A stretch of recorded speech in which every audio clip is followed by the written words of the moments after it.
पवित्र आत्मा की सहायता से मैं आपको एक बात बता सकता हूं। बाइबल कहती है परमेश्वर ने पौलुस को कलीसियाओं की गड़बड़ी को ठीक करने के लिए इस्तेमाल किया।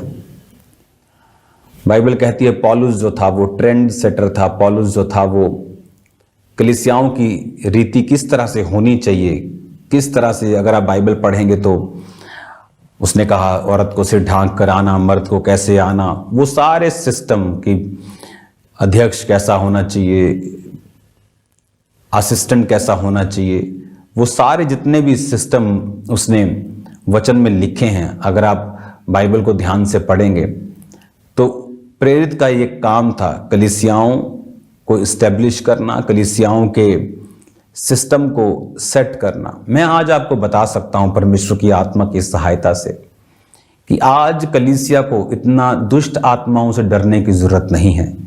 जितना रिलीजियस स्पिरिट्स जिनके अंदर हैं वो ज़्यादा खतरनाक हैं आप लोगों के लिए, क्रिश्चियन लोगों के लिए। ये वो लोग हैं जो पहले से ही क्रिश्चियन होते हैं, लेकिन हमेशा आत्मा के कामों का ये लोग विरोध करते हैं। इनकी निशानी है ये अपने आप को बाहर से बदलते हैं, लेकिन अंदर कड़वाहट, विरोध, फूट, विधर्म, विरोध से ये लोग भरे हुए होते हैं।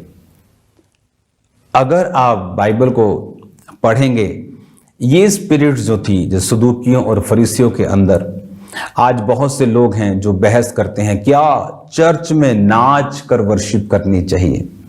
वचन क्या कहता है? हमें किसी के कहने पर करनी नहीं चाहिए, किसी के कहने पे बंद नहीं करनी चाहिए। वचन क्या कहता है?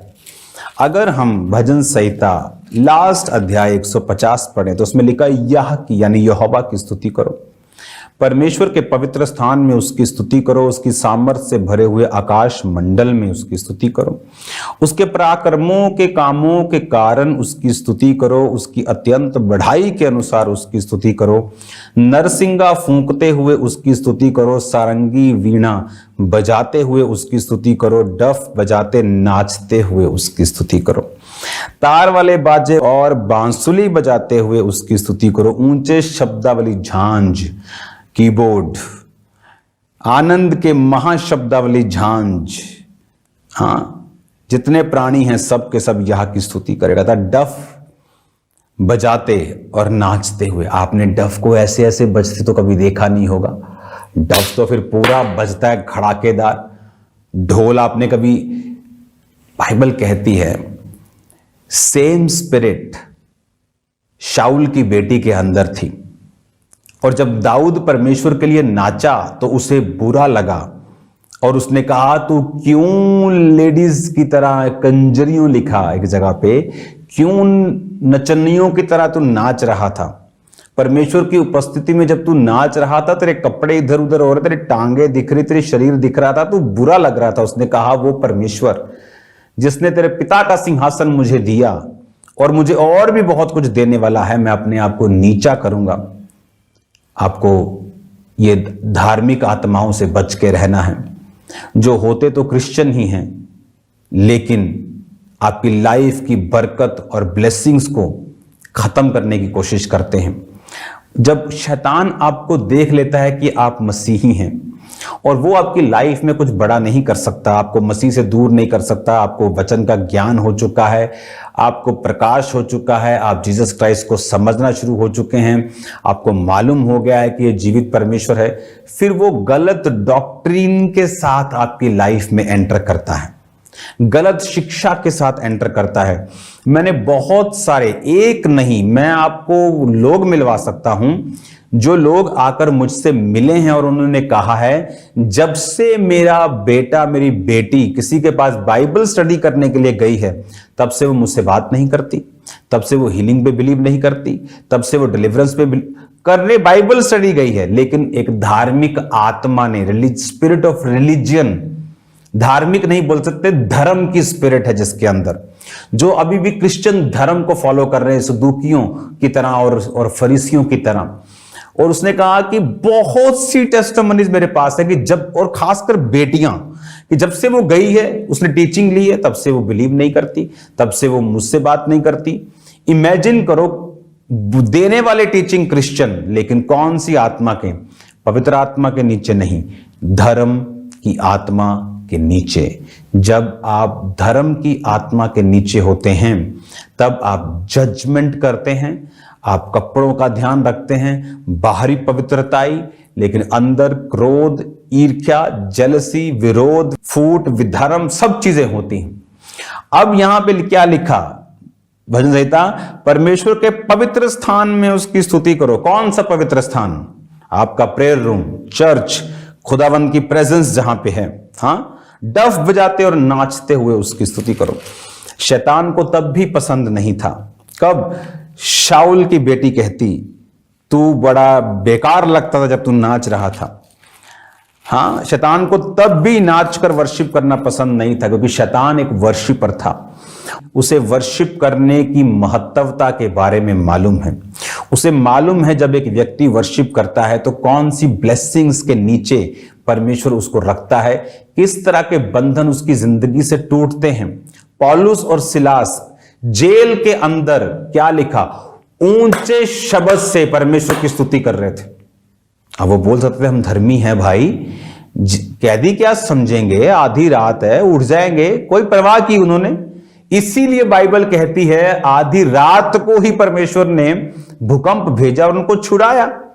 आज चर्चों में तालियां जोर से मारने डर लगता है लोगों को, तो जोर से अगर ऐसे ऐसे कर दिया तो लोग देखने लगते हैं कि भाई ये कौन नमूना आ गया हमारी चर्च में। हालेलुया। इतना बांध दिया उन्होंने परमेश्वर को, इतना पवित्र आत्मा को डब्बे में बंद कर दिया कि वो छूटते ही नहीं। पौलुस और सिलास तो छूट गए लेकिन वो नहीं छूटे।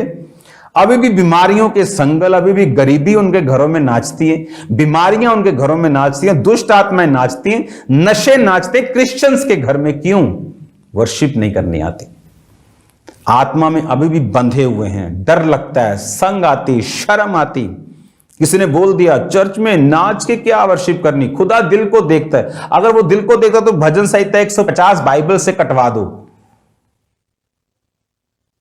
जहां लिखा है कि डफ बजाकर, नाचकर, आप मन में नहीं नाचते, आप शरीर से नाचते हैं। डफ बजाकर धूम धड़ाके के साथ परमेश्वर की वर्शिप करो। जीवित परमेश्वर की वर्शिप करो। मुर्दे को थोड़ी मान रहे हो जो मरा हुआ वर्शिप करोगे, जीवित परमेश्वर की वर्शिप कर रहे हो। हालेलुया। उसने कहा डफ बजाते हुए, नाचते हुए उसकी स्तुति करो। हालेलुया। अब हम मत्ती 2 उसकी 19 आयत से मैं आगे पढ़ूंगा। हेरोदेस के मरने के बाद प्रभु के दूत ने मिस्र में यूसुफ को स्वप्न देकर कहा, उठ, बालक और उसकी माता को लेकर इजराइल के देश में चला जा, क्योंकि जो बालक के प्राण लेना चाहते थे वो मर गए हैं। वो इतनी जल्दी कैसे मर गया? अभी तो ये बेबी बहुत छोटा है, लेकिन वो राजा जो उसकी प्राण के पीछे था और बच्चे मरवा दिए, वो मर गया। आपको लगता है कि आपका विरोधी जो आप विरोध करता है उसे कुछ नहीं होगा। प्रभु ने आपको माफ करने के लिए बोला है। उसने कहा जब तुम माफ करेगा तो उसके सिर पर अंगारों का ढेर लगाएगा। और ये सुनकर कि अरखिलाउस अपने पिता हेरोदेस की जगह पर राज्य कर रहा है, जाने से डरा और फिर स्वप्न में चेतावनी पाकर गलील प्रदेश में चला गया। अब यहां पर समझने वाली बात है कि जब वो जा रहा था तो उसे मालूम हुआ कि अरखिलाउस उसका बेटा ही राज कर रहा है। तो उसे मालूम था चोर का बेटा चोर, विरोधी का बेटा तो विरोधी है, तो वो डरा। उसे लगा कि वहां जाना भी सेफ नहीं है। तो परमेश्वर ने स्वप्न में चेतावनी दी। परमेश्वर ने कहा तू परमेश्वर मत बन, ज्यादा सियाना मत बन, ज्यादा चालाक मत बन। अगर मैं तुझे कह रहा हूं वापस चला जा तो चला जा। चेतावनी दी परमेश्वर ने कि अपनी मर्जी नहीं करनी है, खुद नहीं सोचना, अपना दिमाग प्रयोग नहीं करना। चर्च में कौन कामयाब है, सेवकाई में कौन कामयाब है? जो अपना दिमाग नहीं, जो परमेश्वर की आत्मा का दिमाग यूज करते हैं, जो अपना माइंड यूज नहीं करते, खुदावन का माइंड यूज करते हैं। हालेलुया। कामरा चर्च बड़ा कैसे हुआ? अपना दिमाग यूज नहीं किया, खुदावन का इस्तेमाल किया, स्पिरिट को इस्तेमाल किया। टेंटों में चर्च लगाई, बारिश में वहां रहे, धूप में वहां रहे, लग्जरी भवन बना के नहीं बैठे 500-700, 1000, 2000 में। बाहर होकर काम किया, खुल के काम किया, कि जब तक ऐसा प्लेस हमें नहीं मिल जाता जहां हजारों लाखों लोग उस भवन के अंदर बैठ सकें। हालेलुया। क्या लिखा परमेश्वर ने? उसने कहा चेतावनी उसको दी। क्या चेतावनी? का अपना दिमाग मत लगा। अगर तुझे बोला है, जब तुझे बोला था कि हेरोदेस मरवाना चाहता है, यहां से मिस्र चला जा, तो चला जा। अगर बोला है वापिस आ जा, तो दिमाग मत यूज कर कि अभी तो उसका बेटा राज कर रहा है, मुझे गाइड मत कर। कुछ लोग परमेश्वर को गाइड करना शुरू करते हैं। उन्हें यह नहीं मालूम कि बाइबल कहती आत्मा हवा की तरह है, तुम नहीं जानते हवा किधर को आती और किधर को जाती है। एक उसी तरह आत्मिक व्यक्ति भी है जो आज एक चीज के लिए तुम्हें मना कर सकता है और दूसरी ही दिन उस चीज के लिए तुमको अलाउ कर सकता है कि आज तुम लुधियाना नहीं जाओगे। बोला नहीं नहीं, पापा ने बोला लुधियाना नहीं जाना। कल पापा बोलते लुधियाना जाओ। ये क्या हुआ? कल आप बोलते थे। परमेश्वर का कमांड किस समय पे आपकी लाइफ में आएगा, आत्मिक व्यक्ति इस बात को समझते हैं। उसने कहा स्वप्न में चेतावनी पाकर फिर वो गलील प्रदेश में गया, नासरत नामक नगर में जा बसा, ताकि वचन पूरा हो जो भविष्यद्वक्ताओं के द्वारा कहा गया था कि वो नासरी कहलाएगा। हालेलुया। आप देखते कितना, अभी हम दूसरे बाब पर, कितनी बार यह आ गया। वचन में लिखा है कि इमैनुअल उसका नाम रखा जाएगा। वचन में लिखा था कि कुंवारी गर्भवती होगी। वचन में लिखा था कि वो मिस्र से मैंने अपने पुत्र को बुलाया, वो पूरा हो। वचन में लिखा था वो नासरी कहलाएगा। हालेलुया। बाइबल कहती बहुत सारे सदूकी, फरीसी और शास्त्री इस बात पर बहस करते थे कि नासरत से कोई भी भविष्यद्वक्ता पैदा नहीं होगा। लेकिन उन्हें यह भूल गया कि नासरत से पैदा नहीं होगा का मतलब कि वहां पैदा होने वाला कोई भी नहीं होगा, पर पैदा होने के बाद वहां रह सकता है। और जीसस क्राइस्ट के जीवन में लोगों ने इसलिए भी जीसस क्राइस्ट से ठोकर खाई। उन्हें लगता कि क्या नासरत से भी अच्छी वस्तु निकल सकती है, क्योंकि वहां कोई भविष्यद्वक्ता पैदा नहीं होगा। तो वो लिखे पर भी जाते थे, लेकिन उन्हें यह मालूम नहीं था। उन्होंने खोज पड़ताल करने की कोशिश नहीं की। आज लोग कुछ उल्टा सीधा सुन लेते हैं, लेकिन अंदर की तह में नहीं जाते। किसी के से नेगेटिव स्टोरी सुन ली, जैसे मैंने सुनी थी, धर्म बदल देते हैं चर्च वाले। बस ना देखा, ना चेक किया, ना खुद गया, बस धर्म बदल दे, मैं भी धर्म बदल देते, मेरे घर मत आना। वही किया जो लोग गलती करते हैं। लेकिन मैंने बरकत को पाया जब मैं जाकर देखा कि क्या सचमुच धर्म बदलते हैं? नहीं। क्या सचमुच गलत काम होते हैं? नहीं। क्या सचमुच गलत तरीके के साथ धर्म बदला जाता है, लालच दिया जाता है? नहीं। मुझे तो कोई पैसा नहीं मिला धर्म बदलने का। अगर कोई हो तो मुझे बताओ, दिलवा दो, चर्च में लगा देंगे। ये धर्म बदलने वाली वो कहानी है कि आज तक टीवी पे आता है यूएफओ देखा, यूएफओ देखा, अमेरिका के पास एलियंस है, लेकिन है देखा किसी ने नहीं, क्योंकि वो है ही नहीं। कोई एलियंस नहीं है। परमेश्वर ने इंसान को बनाया, आपको बनाया। ये किताबों में जिस तरह धर्म परिवर्तन की स्टोरीज बनी है, वैसे एलियंस की स्टोरीज बनी है। हालेलुया। वैसे ही एलियंस हैं, जैसे धर्म परिवर्तन है वैसे एलियंस भी हैं कि बेबुनियाद देखी दिखाई एडिटिंग की हुई बातें किसी नतीजे पे नहीं पहुंचा सकती। और अब यहां पर उसको इंस्ट्रक्शन मिलती है कि वहां मत जाना। और बाइबल कहती है वो अपने दिमाग को फिर उसने त्यागा कि मुझे खुदा की ही सुननी है। अगर परमेश्वर भेज रहा है तो वो मेरी सुरक्षा भी रखेगा। वहां पे वो गया, नासरत नामक नगर में जा बसा। क्यों? ताकि प्रोफेटिक वर्ड पूरा हो कि वो नासरी कहलाएगा। हालेलुया।